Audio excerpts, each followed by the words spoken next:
하나님의 말씀 함께 보겠습니다. 시편 122편 1절에서 9절입니다. 구약성경 시편 122편 1절에서 9절까지 봅니다.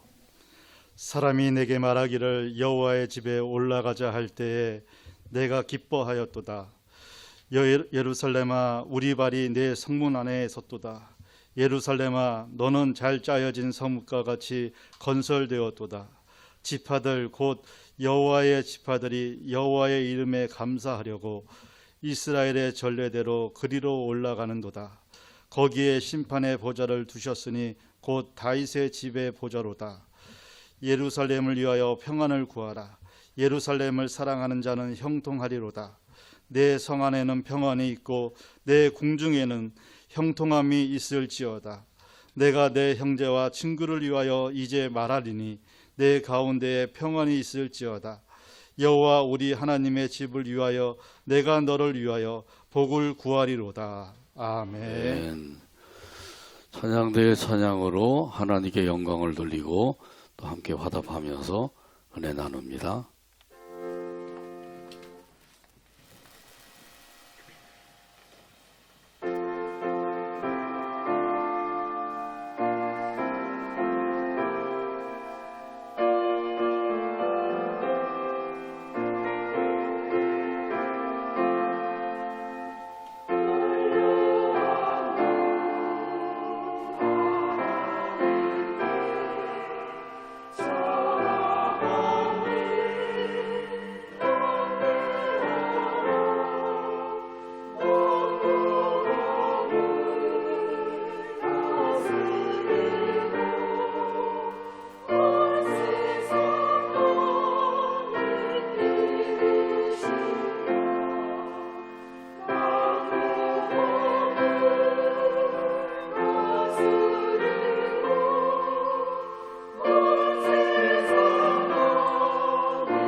아멘. 하나님을 사랑하는 사람, 이런 제목으로 은혜 나눕니다. 미국의 철학자 클레이풀 교수가 친구의 집에 놀러 갔습니다. 거기에 가서 친구의 여동생을 보고 깜짝 놀랐습니다. 그 여동생은 두 팔과 두 다리가 없는 장애인이었습니다. 그런데 더욱 놀란 것은 음악과 미술에 관한 조예가 매우 깊었다는 사실입니다. 그뿐만 아니라 그녀의 얼굴은 마치 천사의 얼굴과 같았습니다. 그 모습이 얼마나 밝고 또 기쁨이 충만한지 그 모습을 보기만 해도 어떻게 저렇게 기쁘게 살 수가 있을까 놀랄 정도가 되었습니다. 그 얼굴에는 조금도 슬퍼하거나 어두운 모습이 볼 수가 없었습니다. 클레이풀 교수가 그 소녀에게 물어보았습니다. 그렇게 밝게 살 수 있는 비결이 무엇이지? 그랬더니 그 소녀가 두 눈을 반짝이면서 대답을 했습니다. 제가 가진 것이 너무나 많아요. 음악을 들을 수 있는 귀가 있고요. 명작을 읽을 수 있는 눈이 있고요. 가족과 친구들의 사랑도 있고요.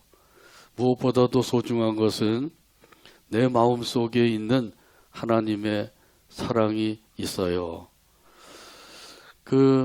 이런 얘기를 하면서 덧붙여 이렇게 얘기를 했습니다. 나에게 이렇게 많은 보물이 있는데 어찌 기뻐하지 않겠어요.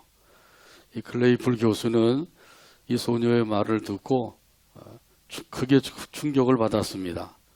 나는 두 팔과 두 다리가 있는데도 이렇게 기뻐하지 못하고 있는데 어떻게 이 소녀는 이렇게 기뻐할 수가 있을까?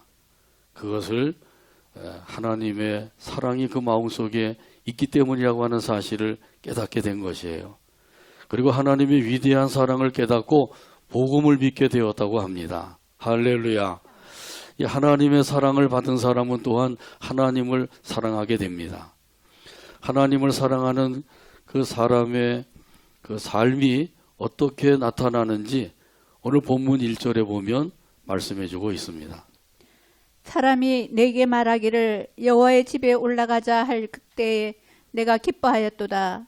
아멘. 이스라엘 백성들은 3대 절기를 지켰습니다.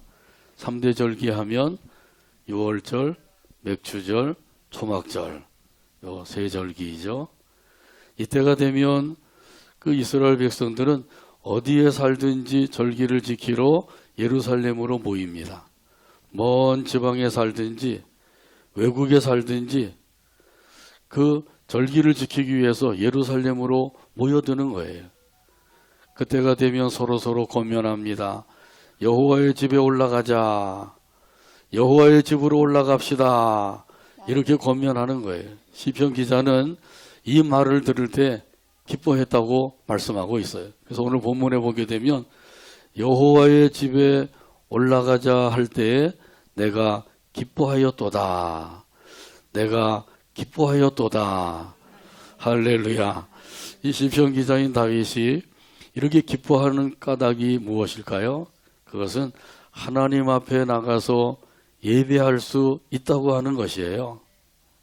하나님 앞에 나가서 예배하는 것이 이 시편 기자인 다윗에게는 큰 기쁨이었던 것이죠. 기다리고 고대하던 그 절기 때가 가까워서 드디어 하나님이 계신 예루살렘으로 가게 되었다. 이 사실로만 해도 기뻐하게 되었다는 것이죠. 그래서 하나님을 찾아뵙고 하나님 앞에 예배를 드리는 것, 이것이 시편 기자의 기쁨인 거예요. 우리가 하나님께 예배하는 일이 어느 것보다도 기쁜 일인 줄로 믿습니다. 이렇게 기뻐할 수 있었던 것은 하나님을 사랑하는 마음이 있었기 때문이죠. 사랑하는 마음이 있으면 그러면 한 번이라도 더 만나고 싶어 하죠. 그것도 억지로 또 마지못해서가 아니라 기쁜 마음으로 만나고 싶어 하는 것이에요. 오늘도 하나님 앞에 나와서 예배하는 분들은 하나님을 사랑하는 마음이 그 마음 속에 깃들여 있는 줄로 믿습니다. 하나님을 사랑하는 마음이 있으니까 오늘도 하나님 앞에 나가서 예배하자. 그래서 하나님 앞에 예배하게 된 거죠. 가족이 있는 분들은 하나님 앞에 나가서 예배해야 되니까 빨리 준비하자 이러면서 서로 격려하면서 권면하면서 하나님 앞에 나오게 되는 거죠. 그러나 하나님을 사랑하는 마음이 없으면 어떻게 돼요? 이런 사람들은 예배가 무거운 짐이 되는 거죠. 그래서 체면상 예배는 드리지 않을 수가 없고 드려야 되겠고, 그러나 그것이 무거운 짐이 되고 큰 부담으로 다가오기도 한단 말이죠. 혹시라도 이런 사람이 이 자리에 있다고 하면 자기 자신을 한번 살펴봐야 되겠죠. 정말 내 마음속에 하나님을 사랑하는 마음이 있는가? 이것이 참으로 중요한 거예요. 겉으로 하나님 앞에 열심히 찬송하고 기도하고 말씀을 듣는 것 같고 그렇게 하는 것 같은데 사실 그 마음속에 하나님을 사랑하는 마음이 없다고 하면 이건 큰 문제인 거죠. 얼마 가지 않아서 하나님을 멀리할 수밖에 없어요. 이렇게 하나님을 사랑하는 마음이 없다고 하면 어떻게 해서 그 사랑을 잃어버리게 되었는지 자기 자신을 살펴보아야 됩니다. 요한계시록 2장에 보게 되면 에베소 교회가 나오죠. 예수님께서 에베소 교회에 편지를 보내셨어요. 그런데 이 에베소 교회는 매우 훌륭한 교회입니다. 9가지 칭찬을 받았어요. 행위와 수고와 인내, 또 악한 자들을 용납하지 아니한 것, 거짓 사도들을 드러낸 것, 참고 견디고 게으르지 아니한 것, 니골라당의 행위를 미워한 것, 이 9가지 칭찬을 받은 거죠. 이 정도이면 매우 훌륭한 교회 아니겠어요? 자, 그런데 단 한 가지 책망받을 일이 있었던 것이죠. 그것이 뭐예요? 처음 사랑을 잃어버린 것입니다. 처음 사랑을 잃어버린 것 때문에 예수님께로부터 책망을 받았어요. 요한계시록 2장 4절에서 5절에 보면 말씀합니다. 그러나 너를 책망할 것이 있나니 너희 처음 사랑을 버렸느니라. 그러므로 어디서 떨어진 것을 생각하고 회개하여 처음 행위를 가지라. 만일 그리하지 아니하고 회개하지 아니하면 내가 네게 가서 내 촛대를 그 자리에서 옮기리라. 아멘. 에베소 교회가 9가지나 칭찬을 받았는데 하나님을 향한 그 첫사랑을 잃어버렸던 거예요. 그래서 책망을 받게 되었죠. 여러분은 어떠한지요? 우리 하나님에 대한 첫사랑이 여러분 마음속에 깃들여져 있나요? 네, 깃들어져 있으면 되는 거예요. 근데 그게 없어졌다고 하면 어디에서 떨어졌는지 그걸 살펴보라고 말씀하시죠. 그래서 그 어디에서 떨어졌는지를 살펴보고 하나님 앞에 회개하라고 말씀하셨어요. 회개하지 아니하면 어떻게 하신다 그래요? 촛대를 옮겨버리겠다고 말씀하고 계신 거예요. 첫사랑을 잃어버린 교회는 존재 가치가 없다는 것이죠. 첫사랑을 잃어버린 성도는 존재 가치가 없는 성도라는 거예요. 그러니까 이 첫사랑을 회복하는 게 얼마나 중요한 것인지. 하나님을 사랑하는 마음, 이 마음을 가지고 있어야만 우리 하나님 앞에 나갈 때 기쁜 마음으로 나갈 수가 있어요. 더 나가서 기쁜 마음을 가지고 하나님 앞에 나가서 감사와 찬송을 드리게 됩니다. 오늘 본문 4절에 보면 말씀합니다. 지파들 곧 여호와의 지파들이 여호와의 이름에 감사하려고 이스라엘의 전례대로 그리로 올라가는도다. 아멘. 여기 여호와의 지파들은 12지파를 가리키죠. 12지파는 이스라엘 전체를 가리키는 거예요. 모든 이스라엘 백성들이 여호와의 그 이름에 감사하려고 하나님께로 나오게 된다고 하는 것이죠. 무엇 때문에 이렇게 하나님 앞에 감사하려고 나가게 될까요? 그것은 하나님의 은혜를 받았기 때문입니다. 하나님의 은혜를 받으면 그 은혜에 감사하는 마음이 생겨서 그 감사하는 마음을 가지고 하나님 앞에 나가서 감사의 예배를 드리게 되는 거죠. 하나님께 감사의 예배를 드리는 것, 그것이 바로 하나님을 기쁘시게 해드리는 거예요. 시편 116편 12절에 보면 이런 의미에서 말씀을 주십니다. 내게 주신 모든 은혜를 내가 여호와께 무엇으로 보답할까? 아멘. 여기 말씀해 보게 되면 하나님께서 주신 은혜를 무엇으로 보답할까? 이렇게 하나님 앞에 고백하고 있는 거죠. 하나님께서 주신 은혜를 생각하면 생각할수록 벅찬 감격에 사로잡혀서 하나님 앞에 고백하는 거예요. 여호와께서 내게 주신 모든 은혜를 무엇으로 보답할까? 하나님 앞에 어떻게 하면 그 은혜를 보답하며 살 것인가? 이런 마음을 갖게 되는 거죠. 여러분 마음에도 이런 마음이 있으시죠? 어떻게 하면 하나님의 은혜를 보답할까? 다 보답할 수 없을지라도 만분의 1이라도 보답하며 살 것인가? 이런 마음을 갖게 되는 거죠. 참으로 하나님께서 주신 은혜는 태산과 같은 큰 은혜인 줄로 믿습니다. 그래서 하나님의 은혜를 생각하면 그 마음에 감사가 생기게 되고 그 감사하는 마음을 가지고 하나님 앞에 나와서 예배를 드리면 그 예배를 하나님께서 기쁘게 받아주시는 거죠. 나 같은 죄인 살리신 주 은혜 놀라워 잃었던 생명 찾았고 광명을 얻었네. 큰 죄악에서 건지신 주 은혜 고마워. 이제껏 내가 산 것도 주님의 은혜라. 할렐루야. 하나님께서 구속의 은혜를 주신 줄로 믿습니다. 때를 따라 돕는 은혜를 주셨습니다. 돌보아 주시는 은혜를 주셨습니다. 영원한 은혜를 부어주십니다. 지금까지 우리에게 주신 그 은혜만 생각을 해도 그 은혜가 얼마나 크고 놀라운 은혜이죠. 그래서 그 은혜에 감사하는 마음을 가지고 섬기며 살게 되는 거예요. 하나님께서 왜 내게는 은혜를 부어주지 아니하시느냐? 왜 내게는 은혜를 안 주시는가? 이렇게 생각하는 분도 있을지 모르지만 지금까지 주신 은혜만 생각을 해도 얼마나 그 은혜가 크고 놀라운 은혜예요. 여러분에게 주신 그 은혜를 다시 한번 되새기면서 그 은혜 안에서 하나님 앞에 감사하는 마음으로 찬양을 드리고 경배하며 살아가게 되기를 주님의 이름으로 축복합니다.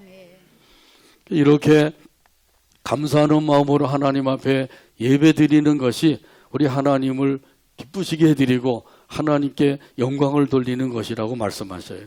시편 50편 23절에 보면 말씀합니다.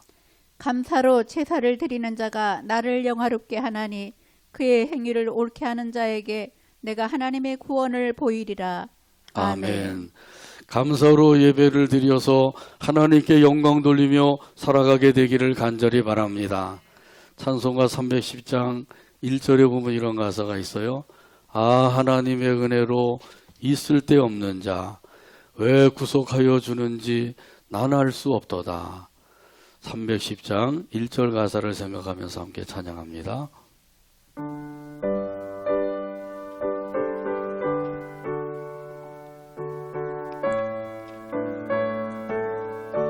하나님의 은혜로 하나님의 은혜로 있을 데 있을 데 없는 없는 자 자 왜 구속하여 주는지 왜 구속하여 주는지 난 알 수 없도다. 난 알 수 없도다. 내가 믿고 또 의지함은 내가 믿고 또 의지함은 내 모든 형편 아시는 내 주님 모든 형편 아시는 주님 늘 보호해 주실 것을 늘 보호해 주실 것을 나는 확실히 아네. 나는 확실히 아네.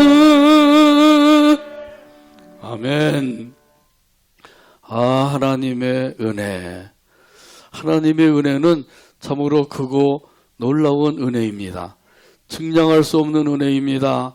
한량없는 은혜입니다. 평생을 갚아도 다 갚을 수 없는 은혜입니다. 이런 하나님의 은혜를 아는 사람들은 그때부터 감사하는 마음을 가지고 하나님 앞에 나가서 예배를 드리며 살게 되는 것이죠. 자, 이렇게 하나님 앞에 예배 드리면서 또 감사할 뿐만 아니라 더 나아가서는 하나님의 법을 지키면서 살게 됩니다. 오늘 본문 5절에 보면 말씀합니다.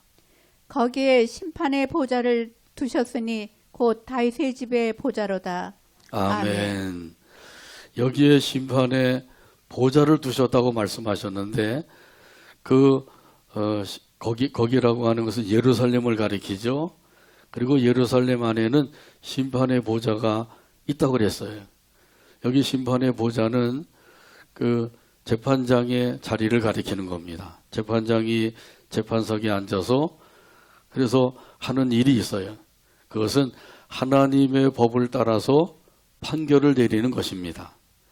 자기의 생각대로 자기 기준에 맞게 그게 아니라 하나님의 법을 기준으로 해서 판결을 내리는 거예요.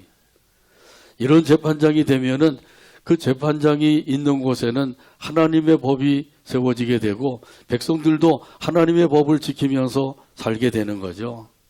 그 재판장이 하는 일은 다른 것이 아니라 하나님의 법을 지키는 일을 하고 있는 거예요. 다윗의 보좌도 마찬가지예요. 그 왕권을 가지고 하나님의 법을 준행을 하면서 그러면서 살도록 이스라엘 백성들을 다스리는 일을 하는 것이 바로 그 다윗의 보좌란 말이죠. 그 다윗도 하나님의 법을 세우고 하나님의 법을 지키는 일을 하고 있는 거예요. 우리가 하나님을 위해서 무슨 큰 일을 한다고 생각을 하는데 사실은 큰 일을 하는 것보다 더 중요한 것은 하나님의 법을 지키는 것인 줄로 믿습니다. 하나님께서는 막 그걸 우리에게 원하시고 계셔요. 하나님께서 우리를 어떤 자리에 앉혀주시든지 간에 중요한 것은 그 자리에 앉아서 할 일은 하나님의 법을 지키는 일입니다. 너도 지키고 나도 지키고 우리 모두가 다 하나님의 법을 지키게 되면 이 세상은 하나님의 법을 지키는 세상이 되는 거예요. 가정도 하나님의 법을 지키는 가정이 되고 교회도 하나님의 법을 지키는 교회가 되고 이 나라와 민족도 하나님의 법을 지키는 나라와 민족이 되는 것이죠. 우리가 하나님의 일을 한다고 하면서 때로는 하나님의 법을 어겨가면서 하나님의 법을 지키지 아니하면서 하나님의 일을 하려고 할 때도 있는 거죠. 거기에 거짓도 있고 술수도 있고. 그래서 믿는다고 하는 사람들이 일을 하는 것을 보게 되면 하나님의 법에서 거리가 먼 거예요. 그래서 많은 사람들이 실망을 하게 되죠. 그러면서 먼저 자기 자신이 하나님의 법을 따라서 살아야 된다고 하는 사실이죠. 자기는 하나님의 법을 따라 살지 아니하면서 다른 사람들에게 하나님의 법대로 살라고 이렇게 얘기하면 사람들이 뭐라 그러겠어요? 한번 따라서 하실까요? 너나 잘하세요. 그렇게 된단 말이죠. 사무엘하 12장에 보게 되면 하나님께서 나단 선지자를 다윗 왕에게 보내셨어요. 선지자가 다윗에게 가서 말을 했습니다. 부자와 가난한 사람이 있었습니다. 근데 부자는 얼마나 부자인지 소와 양떼가 매우 많았습니다. 근데 가난한 사람은 아주 가난해서 그 집에는 아미양 새끼 한 마리밖에 없었습니다. 그런데 부잣집에 손님이 찾아왔는데 손님이 찾아오니까 손님을 대접하기 위해서 그 가난한 집에 아미양 새끼를 빼앗아다가 그걸 잡아서 대접을 했습니다. 이 말을 들은 다윗이 노발대발한 거죠. 크게 화를 냈어요. 화를 내면서 이렇게 말을 했습니다. 이 일을 행한 자는 마땅히 죽을 자다. 이건 아주 점잖하게 얘기한 거죠. 이런 놈은 죽어야 마땅한 놈이다. 이렇게 얘기한 거죠. 그러면서 암양의 4배를 갚게 하리라. 그때 나단 선지자가 뭐라 그래요? 당신이 바로 그 사람입니다. 그러니까 다윗이 뭐라 그러죠? 아니 나를 죄인으로 몰아세우느냐? 저놈을 잡아다가 목을 베어라. 이러지 않았죠. 다윗은 즉시로 하나님 앞에 회개를 했어요. 사무엘하 12장 13절에서 말씀합니다. 다윗이 나단에게 이르되 내가 여호와께 죄를 범하였노라 하매 나단이 다윗에게 말하되 여호와께서도 당신의 죄를 사하셨나니 당신이 죽지 아니하려니와. 아멘. 다윗도 훌륭한 믿음의 사람이죠. 그러나 연약한 인생의 모습을 보여주고 있어요. 다윗도 죄를 지을 수 있는 거죠. 연약한 인생이기 때문에 죄를 범할 수가 있는 거예요. 누구나 다윗처럼 죄를 범할 수가 있습니다. 그런데 중요한 것은 죄를 범한 후에 그 죄를 깨닫고 하나님 앞에 회개 자복하는 것이죠. 통에 자복하는 일, 이것을 잘해야 되는 거죠. 죄 안 짓는 사람은 하나도 없어요. 하루 동안에도 죄를 안 짓고 살 때가 없을 정도인 것이죠. 다윗이 그 나단 선지자의 말을 듣고 즉시로 하나님 앞에 회개하죠. 하나님 앞에서 나는 죄인이다. 내가 죄를 범하였다. 이렇게 하나님 앞에 자기의 죄를 고백하죠. 이렇게 고백만 하면 하나님께서는 언제든지 그 모든 죄를 용서해 주시는 줄로 믿습니다. 그래서 우리가 할 일은 다른 게 없어요. 죄를 지었으면 그 죄를 하나님 앞에 가지고 나가서 자백하는 것이죠. 그러면 하나님께서 언제든지 용서해 주시고 깨끗하게 해주신다고 하는 사실을 믿으시길 바랍니다. 요한일서 1장 9절에 보면 이런 의미에서 말씀하시죠. 같이 한번 따라서 합니다. 만일 우리가 우리 죄를 자백하면 그는 미쁘시고 의로우사 우리 죄를 사하시며 우리 죄를 사하시며 우리를 모든 불의에서 우리를 모든 불의에서 깨끗하게 하실 것이요. 깨끗하게 하실 것이요. 아멘. 하나님께서는 죄인은 사랑하시지만 죄는 미워하셔요. 죄까지 사랑하시는 게 아니에요. 그러므로 죄를 지었으면 즉시로 하나님 앞에 가지고 나가서 통에 자복하면 되는 것이죠. 이것이 바로 죄를 내어버리는 일이에요. 자백만 하면 죄 사함을 주시고 깨끗하게 해주신다고 약속해 주셨어요. 이 약속을 믿고 우리가 할 일은 죄를 자백하는 일, 이 일을 잘해야 되는 것이죠. 자, 그러나 죄를 마음에 담아두고 있으면 어떻게 돼요? 그러면 이 죄가 결국은 하나님과 나 사이를 가로막게 돼요. 죄가 담이 되어서 하나님과 나 사이를 완전히 가로막아 버려요. 그러게 되면 하나님께서 주시는 은혜도 받지 못하게 되고 응답도 받지 못하게 되는 거예요. 다른 사람들은 은혜를 받는데 왜 나는 은혜를 받지 못하느냐? 한번 나 자신을 살펴봐야 됩니다. 혹시라도 하나님 앞에 자백하지 않은 죄가 남아 있어서 그 죄로 인하여서 하나님과 나 사이가 가로막히지 않았는가? 그러면 하나님께서 주시는 은혜를 받지를 못하게 되는 거예요. 소낙비와 같이 아무리 은혜를 주셔도 그 은혜를 받지 못하게 돼요. 기도에도 응답을 받지 못하게 됩니다. 하나님의 손이 짧아서 우리에게 응답을 못 주시고 구원을 못 해주시겠어요? 하나님께서는 그 능력의 손으로 우리를 구원해 주시고 응답도 주신단 말이죠. 그런데 그 응답을 받지 못하는 것은 무엇 때문이에요? 그것은 하나님과 나 사이에 죄담이 가로막혀 있으면 응답을 주셔도 받지 못하게 돼요. 하나님을 사랑하는 사람은 하나님이 미워하시는 죄를 다 내어버리게 되죠.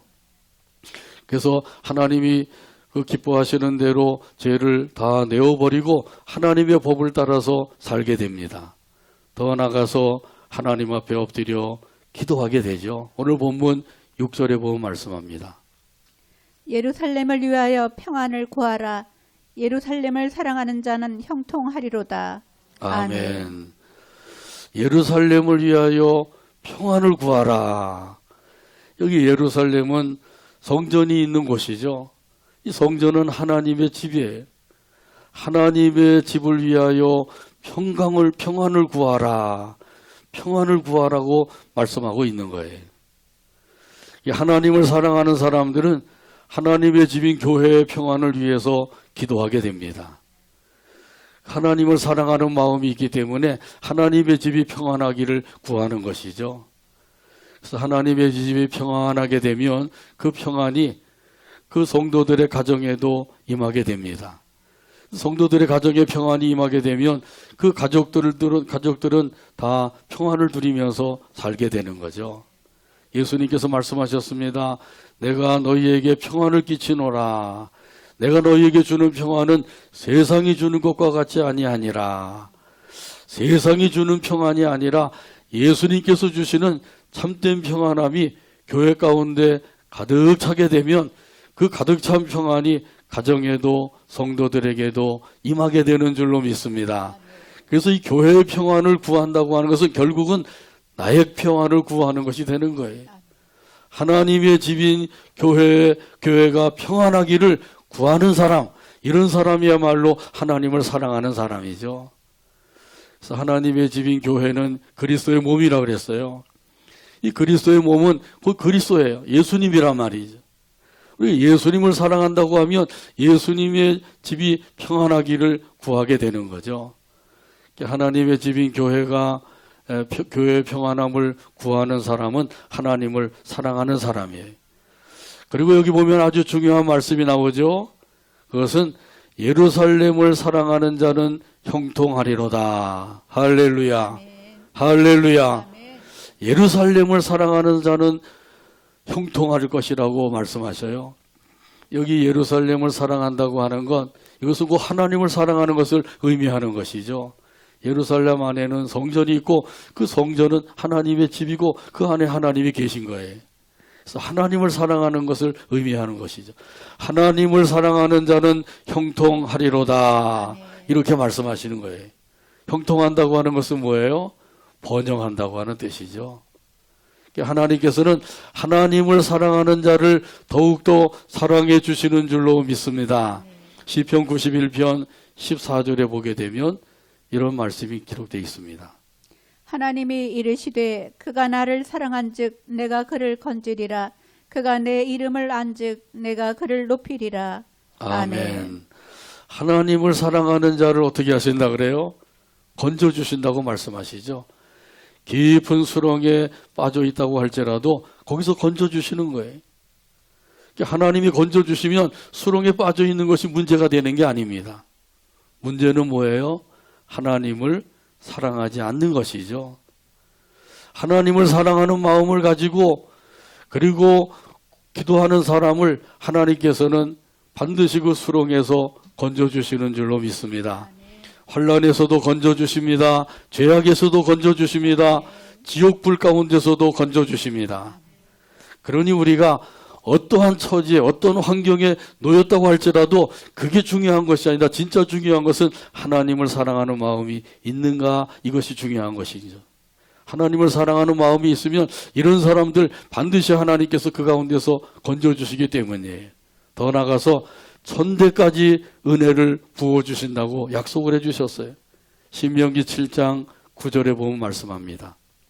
그런즉 너는 알라 오직 내 하나님 여호와는 하나님이시요 신실하신 하나님이시라.